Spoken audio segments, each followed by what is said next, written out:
Actually, Rachel, you have to do the clapper thing when you because get I'm all of our Brad stuff. today. Yeah, because you're Brad. We're going to have fun with this. Can you Yeah. reach further over the table? You're not doing it right. I'm not enough Bradley. There you go. Okay. That works. There you go. Was that Bradley enough? I'll have to send it to him for review. Cue the music.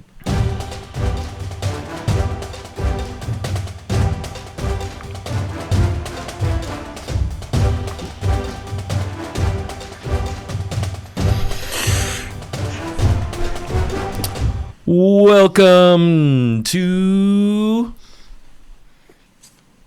CoffeeU. Brad, you look different. You turned into a beautiful woman.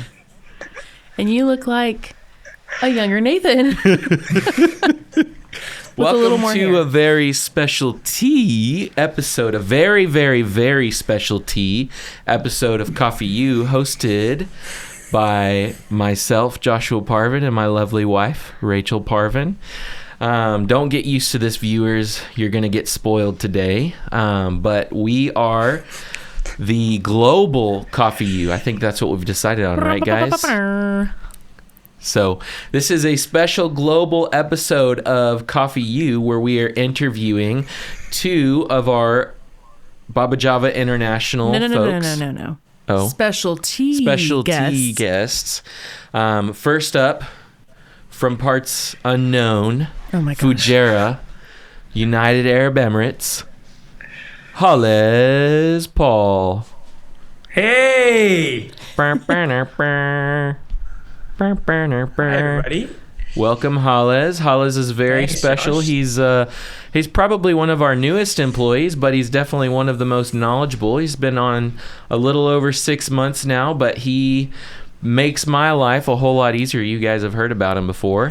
We also have, from the south of the Saudi Arabian desert, he rode a camel to work today, Justin Luttrell.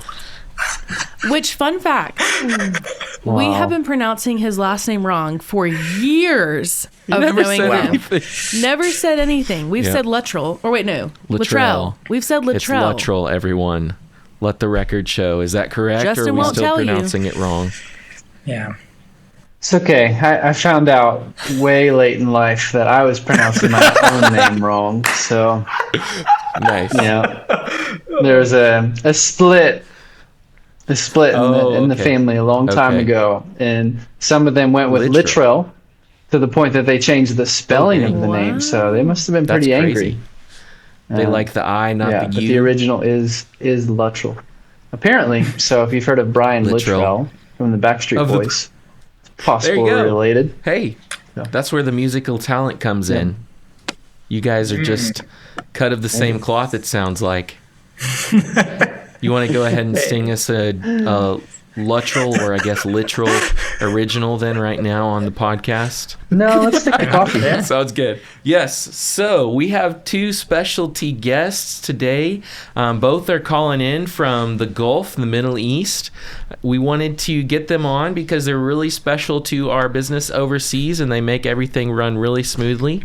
But just wanted to have them introduce themselves.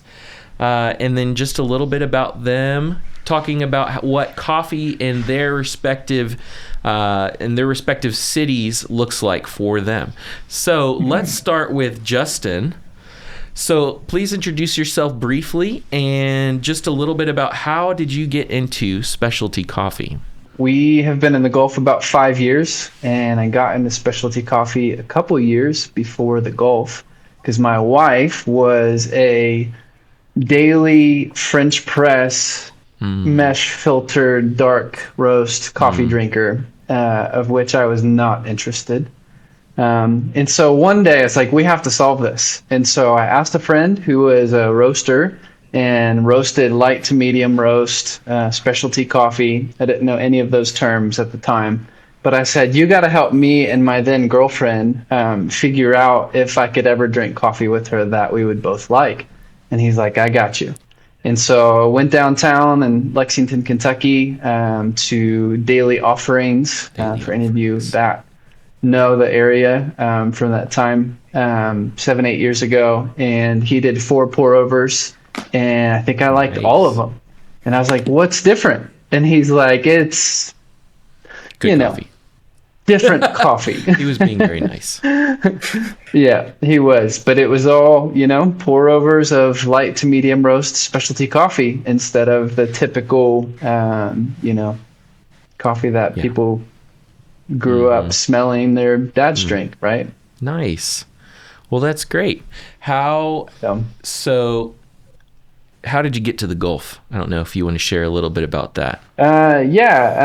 We were working with international students in Kentucky, helping them live with host families, and we went and visited a country called Oman in 2019, and just met with a lot of students' families, and really felt welcomed into homes in an incredible way. I mean, for those of you that have visited the Middle East, you know that the hospitality is next level. And it was right before COVID. And so then when COVID hit, both of the jobs I was working at the time were kind of coming to a close with a indefinite, period of unemployment. And so I started looking for opportunities abroad and found one. So we moved overseas to the Gulf in January of 2021. Been here since. Very good. Justin joined our Baba Java team in 2024, I believe. That's when he came to training here in Birmingham with us. But we met on one of our trips over there. I guess it's funnier the way you tell it about how, you got into Baba Java. I'll let you tell about that. Yeah, I showed up to World of Coffee with Josh and Alejandro, both of which I did not know at the time, but they were mutual friends of Hunter.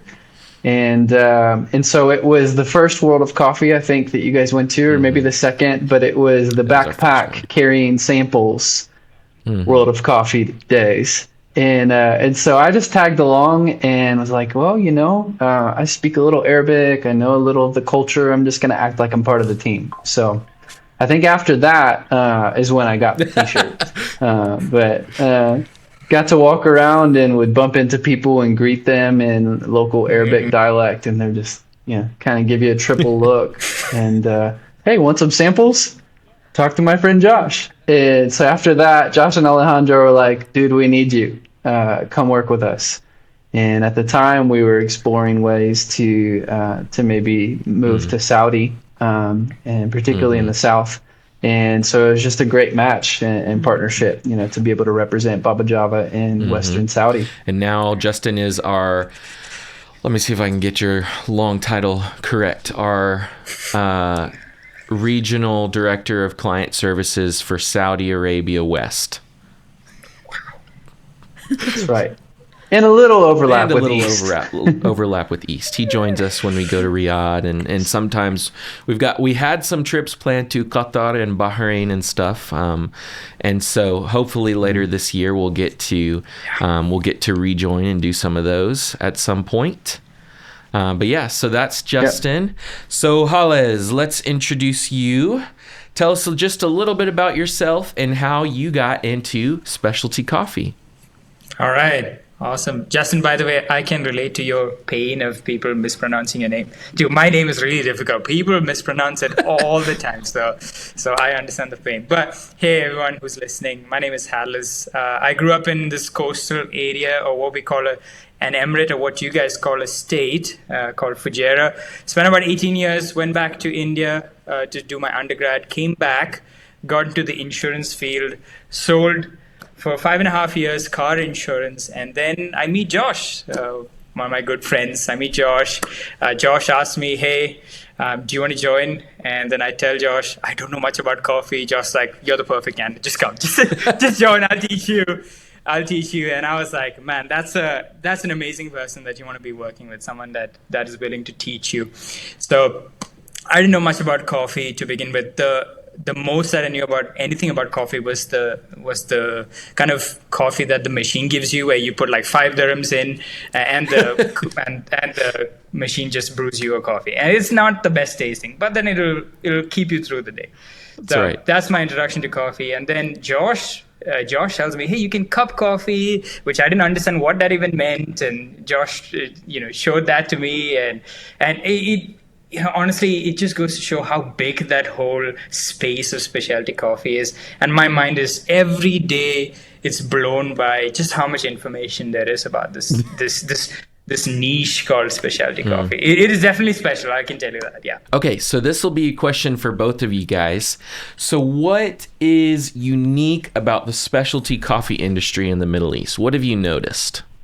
I haven't traveled outside of the UAE to understand what effect specialty coffee has in the GCC, but just looking within UAE alone, if you go down south to Abu Dhabi, there is so much love for infused coffee. Yes. But when you come to Dubai, there's so much love towards single origin coffee or washed or natural process kind of coffee. It's very specific as to how much they love different coffees here, just within the country itself. It just blows my mind how varied can some people's taste be just within the country alone. Just wanted to throw that out there. Like, it can be within the same country, but then people can have just like varied taste just within the same country in itself. Yeah. And those two cities are like barely a little over an hour apart. All three of them, the three main cities in UAE. Yeah. That's right. Yeah. What about you, Justin? You've had the ability to experience 3 different countries, primarily specialty coffee industry in depth. What do you think about that? How is it unique in the Gulf? Yeah, I mean, it's an explosion. I mean, where we live now is about the same population as where we're from in central Kentucky. And I think, man, there's like maybe 5 roasteries, where we're from. And I would say there's 30 going on 50 roasteries where we live now. That's crazy. So that's a big part of it. Saudi is arguably the fastest growing specialty coffee market in the world. We have seen lots of big roasters get even bigger in the Gulf. To the point that they're swallowing up some of the small ones. And so something that we love doing is helping any size roaster have good coffee. And we get to do that, all over the Gulf. I think we've sold to every Gulf country except Bahrain. That's right. And I would argue we're always getting closer to selling in Bahrain. Yeah. So close. Just one trip away. Josh, we should go. Yeah, let's do it. We should go. Later this year, we'll do a Bahrain trip. We don't have any sales to Kuwait. Kuwait's probably technically a part of the GCC, right? That's right, yeah. Okay. So Kuwait and Bahrain. I thought we had. Later this year. Let's go. Let's go. So what have been some of your favorite interactions in coffee in the Middle East, in the Gulf? I saw several roaster friends in Saudi post about this P&G coffee roasted by this roaster that we had sold P&G coffee to. And so I did a quick look, do they have other P&G coffee? I was like, nope, that's ours. Verified it with Josh. And I found out that everyone was getting samples of our coffee for the Saudi National AeroPress competition. And I found that on Instagram. It's like, I wish somebody would tell us these things, because it's kind of fun to be part of something that we were a part of. And so I went to the local one. They had 7 regions, using our coffee for the AeroPress competition, and the top, couple of winners would all go to Riyadh for the finals. And so for the first round, they used Baba Java, P&G, Sigri Estate coffee. And so Josh and I got to be there for that. And it was really fun to meet people and to lean over and be like, did you like it? And they're like, oh, yeah. It's like, that's our coffee. And they're like,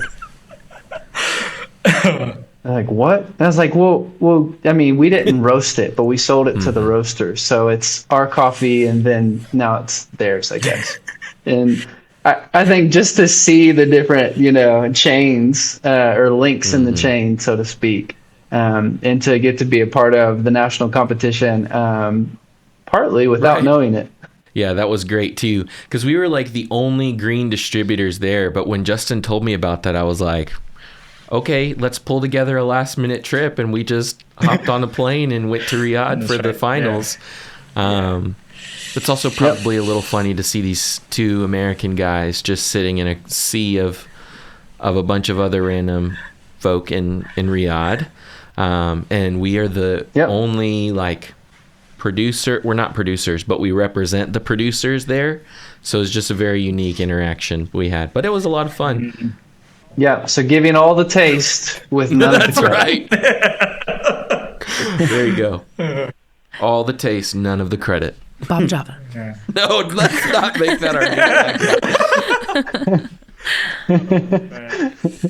What about you, Halez? What have been some of your favorite interactions in the Gulf with coffee? Man, I think from the shift of what I used to do, which is just selling car insurance to people, not kind of building relationships or anything of that matter, shifting that to being very purposeful in your selling. Josh, you and I, we know this. When we sell, we don't go ahead with selling right off the bat. What we do is we build relationships. What I understood and what I enjoyed, because I'm an introvert and it's very difficult for me to start conversations, and seeing you do that, seeing you build relationships first and then sell, I think that was just a unique experience too. I believe in the specialty coffee industry where you can actually build relationships and then from there on you're friends and then you're enjoying good coffee. And what we specialize here in the UAE and most of the Gulf is we sell coffee that's rare to the GCC market. And once we are friends, we're not only just able to enjoy the friendship, but we're able to enjoy those friendships with good coffee, with good and rare coffee, like really tasty coffee. That's, I think, I can't pinpoint to a certain interaction, but just as a whole, I could say that just enjoying the friendships and then getting to sell good coffee, because the GCC does deserve good coffee. I mean, let's not just be sticking to these top 3 coffees, Brazil, Ethiopia, Colombia, but let's kind of be a blessing in that sense where we're trying to give good coffee from different origins. Even some of these origins, people are not even able to point to a map, and that's such a good opportunity for us to pinpoint and be like, hey, this is where this coffee is from. For example, Burundi. Oh, I love our Burundi coffee. I'm so proud of it, in that when I go to different people, I tell them, hey, you haven't heard of Burundi, and that's okay. Let me give you the sample of this coffee, and you should enjoy this. This is really good coffee, really fruity, really good for the palate. Those are like those meaningful friendships and relationships. I really enjoy that. I think that's one of the greatest blessings, I would say, from just being in this industry. I would say, yeah, that's good. Yeah. It's so great hearing Halez. Well said. Trying to help them spin the globe a little. Spin the globe a little bit. That's right. It's so fun to hear you, Halez, talk so passionately about it and have so much knowledge and expertise, knowing you're 6 months into this job and you're just absolutely crushing it. Just way to prove it. Thank you.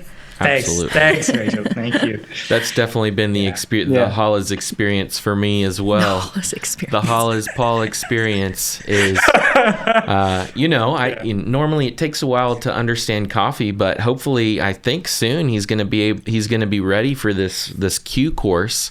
Maybe in August. You ready for that? You're gonna be. All right, let's do it.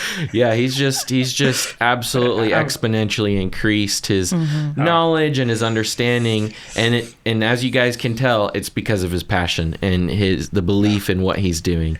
That's absolutely what spurred it on. He loves the relationships and the friendships, and he's absolutely excellent at his job.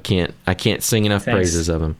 Thanks, Josh. I learned it from you. I mean, I didn't do that on my own. I learned it from you. So I'm grateful to have you as a boss and be working for this company, honestly. Absolutely, guys. So Josh, what was your favorite customer interaction? My favorite customer interaction. Well, there's been quite a few of them, especially in the last couple of weeks. But really just kind of like what Halez said. So one of my favorite roasters in the UAE, in Dubai, is called Coterra. And we just we go there and we work because it's close to my house, and we'll just go and work there. But then there's all these different people that come in that know us. They have sold one of our coffees for about 2 years now. They were one of our first clients. But just recently, Prashant, the operations manager there, came up to him and he was like, we need more coffees. And so they just took samples from us, and now going in, we get to see all of our customers and friends and say, hey, the PNG is ours, but guess what? The Bolivia is ours. The Burundi is ours.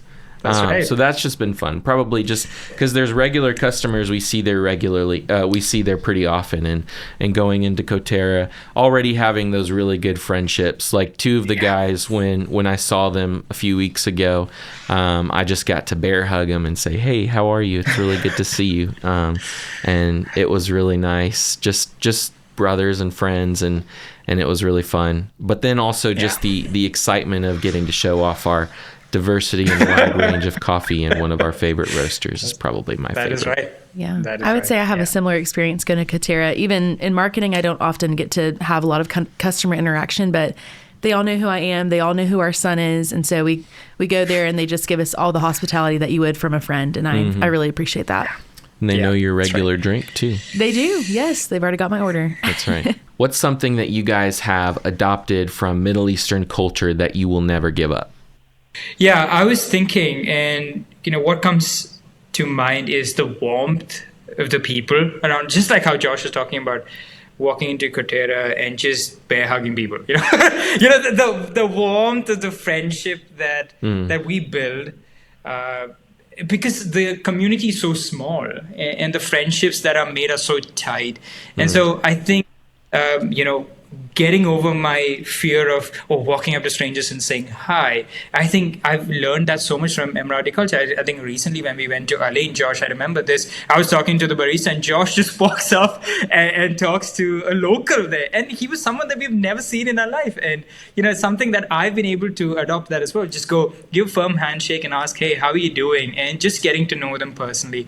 I think that warmth of that Arabic culture that I've been personally a recipient of that because I've grown up in this culture, and something that I've been able to grow in a lot more is just that warmth of friendship. Just going up and just starting up a conversation and just asking, hey, how are you? What's life like? What has been the past, what has the past week been like for you? And just getting to know another person. The warmth of that culture is something that I take away, very passionately. Yeah. I want to brag on Oman for a minute and the people from Oman, because in all of the Gulf, it is very common to all drink coffee from the same dullah or the same coffee server. And in Oman, when you go to coffee shops, you will see people split a V60. And the reason they split a pour over is, well, you can try more than one, because you can split the second and the third if you want. You can try different origins, but also it'll be a V60 server with two very small cups that each one is called a finjan, or together a finajin. And I mean, this is customary for hundreds of years now in this culture. And there's a seismic shift going from what they would call Saudi coffee or Arabic coffee to now specialty coffee. But to see some of the threads retained in their roots to now a V60, which is a very modern idea of pour-over coffee, being poured by a single server into two small cups. And you would never pour it into your cup without first pouring it into your friend's cup. And so you always serve them a little more coffee before you serve yourself. And that's just really impacted me in a big way to be mindful of, did this person have enough? Well, I'm going to give them more. And then I'll pour myself some more. And I want to adopt that. Yeah, if you got, coffee industry in general is extremely relational and communal. But if you guys think that the industry here in the U.S. is more communal, you got to get over to the Middle East. I mean, it just elevates it. We talk a lot about just the hospitality of the Middle East, and it just puts the West to shame, and just how much they're constantly showing and trying to be hospitable to the other person. So the coffee industry over there in the Middle East, just how relational it is and how communal it is, like both of these guys have said. That's definitely my favorite part too. Yeah. And I would say, Justin, I think you have 100% been, you show that character and you show that perspective shift, because I feel like anytime you've stayed at our house as our friend, you're always like doing the dishes before I can get to them. You're always serving other people. You're always making sure everybody else is comfortable and happy. And your wife does the same thing. Y'all are like the best and easiest people to host, or, you know, you guys are just great. So I think you've adopted that well. Well, thank you guys so much. You can answer that. Do you want to answer it? I just did answer it. That was lame. No, it wasn't. We got to wrap it up. It's been a long episode. Well, can I answer it? Sure. I think the thing I have taken away from the Middle East, specifically in Dubai, because we have so many different cultures around us all the time, I think I've recognized, even though like our upbringing, we both lived overseas, and I thought that I had a good perspective on this, but we're really all more similar than we are different. And with any culture I've ever really experienced and interacted with, I've kind of gone in thinking, okay, well, they're different. This is different. What do I do? You know, whatever. And every culture, I feel like I've just found more in common with them than not. And then have gotten to learn from them and grow as a person because of our differences. And I think that's beautiful. Yeah, definitely. That is, I love that about being in the Middle East. Dubai itself is just a global city, and the whole UAE is as well. We love living there, and we're glad to be a part of the Middle Eastern and the Gulf community. Hope to do that for many more years. Well, thank you guys so much for being a part of this very, very special tea episode of CoffeeU, our global podcast. We actually hope to be bringing you some more unique snippets and global podcasts being recorded, ideally from the other side of the world this time. But yeah, thank you guys for joining us today. Thanks to Halez and Justin for hopping on at maybe some inconvenient times, getting to know them a little bit more. But yeah, thank you guys so much. Love having you guys on, and hope to see you all next time on CoffeeU. Cue the music.